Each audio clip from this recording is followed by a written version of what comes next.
স্ত্রী কথা না শুনলে তাকে শাসন করা কিংবা তাকে গায়ে হাত তোলার ব্যাপারে ইসলাম কী বলে?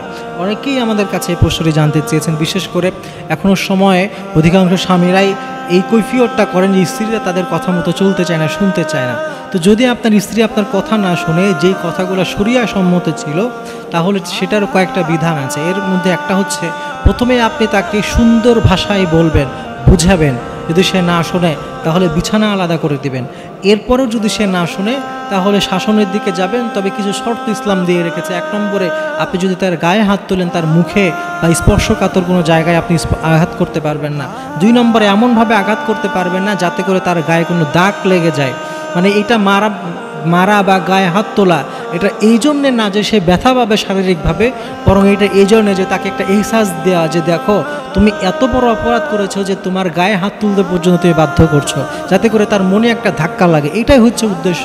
এছাড়া তাকে শারীরিকভাবে কষ্ট দেওয়া ইসলামের উদ্দেশ্য না। তবুও এটা প্রথমেই করা যাবে না, আগে আপনাকে বোঝাতে হবে, এরপরে বিছানা আলাদা করতে হবে। এরপরেও যদি না শোনে তাহলে এই শর্তগুলো মেনে শাসন করতে পারবেন। আর এরপরেও যদি না শোনে তাহলে আপনি 2 পরিবারের মুরব্বীদেরকে নিয়ে বসবেন।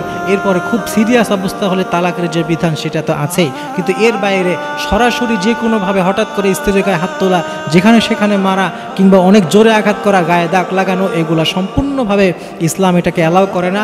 ইসলামী শরিয়া এটা জায়েজ নেই।